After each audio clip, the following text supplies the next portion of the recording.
Okay, YouTubers, this is Joe from ArtAlienTV. A quick game of interplanetary ice spy going on here. Testing out my new webcam mic, so if it sounds a bit different to usual, don't panic, it's just a different microphone.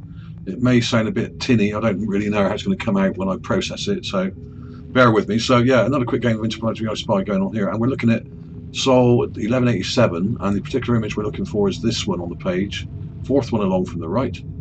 And it's got like a weird mound and a very bright object in the middle of it, almost there. Okay, so let's have a look at this a bit closer. I've got it in here. I've already taken some clips. Here's the raw image. Now, this is weird because I've been seeing this mound for quite some time now. And we're getting quite close to it, and it's rather strange.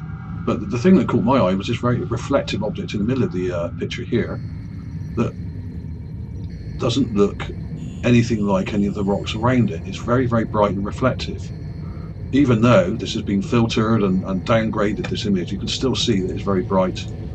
Let's have a close up of it here. Here we go. This is raw, and when you're getting close here, you can see these kind of rods sticking up here, these white kind of rod-like structures. Now, after looking at this for only about 20 seconds, I came to the conclusion that it may be a boat.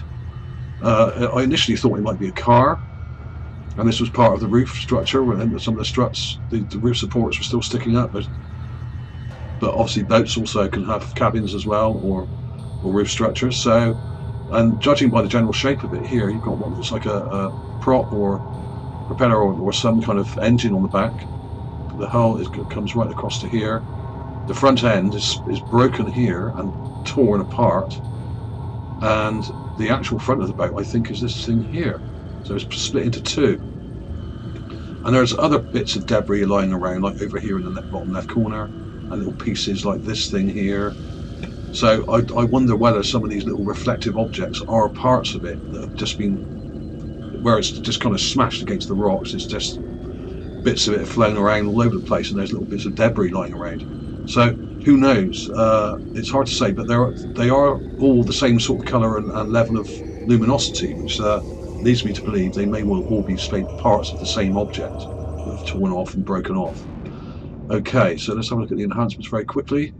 I'll get it a bit closer. Now, what I've done here is I've used fade correction, and I've also gone around it very carefully and sharpened it, and used a bit of contrast as well, and added a bit of shadow and brightness here and there, just to really bring out some of this detail. Now, if you get too close, it just turns to crap. There's no point in doing that. But if you look at it a bit further back, you can see there are some internal rectangular structures here, and what look like struts going across it. And there is some detail at the back here, where the possible engine is here. And what else can I say? I mean, look at the front end. You can see the pointed bow end here, and some of the internal structures here where it's kind of ripped apart. So it's got a kind of little internal structures to it where you're actually seeing into the boat there, and you can see more of that over here. So the colour and shadows on this part really match the detail here. So this is fairly obviously, to me, part of the same thing. If you look at the colours and the general sort of shapes and colours in here. Let's have a look at a laser enhancement, because I actually balanced the colour back again here, so I've warmed the colour back up a bit, and I've carefully gone over it and sharpened it really gently by hand. I haven't gone too crazy with it, because it would just break up. If you over sharpen an image, it will break up and look terrible, especially when you zoom in. You've got to be really gentle with it. And you can see these struts sticking up here. There seems to be one, a very faint one here. Now, that may be image damage, don't know, but there's also something up here as well.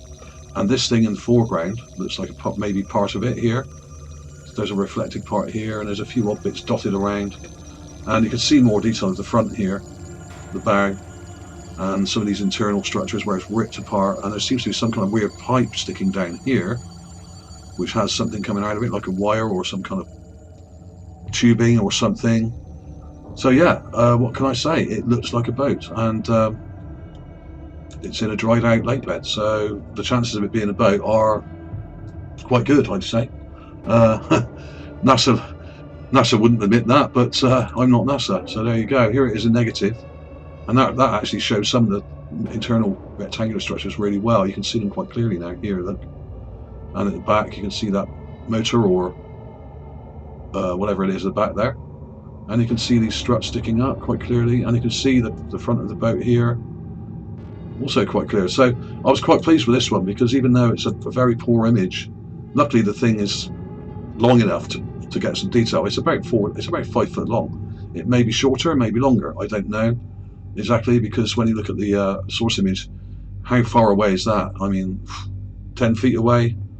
The bottom of the image is usually about 8 feet away from the rover, assuming the rover cameras aren't zoomed in. The mass cam isn't zoomed in, you know, so that's 8, so that's probably another 8, that's probably about 16 feet away. So possibly that's about 5 foot. That's my estimation. It's not much bigger than that.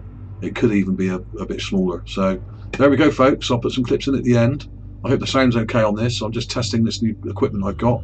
I've got a new computer in the background. I don't know if you can hear that, but I'm trying to mask the sound of the fan, and it's coming through on the microphone. So we're trying out different microphones to see which one will blank it out best, you know. So thanks for watching, everybody. I'll see you soon.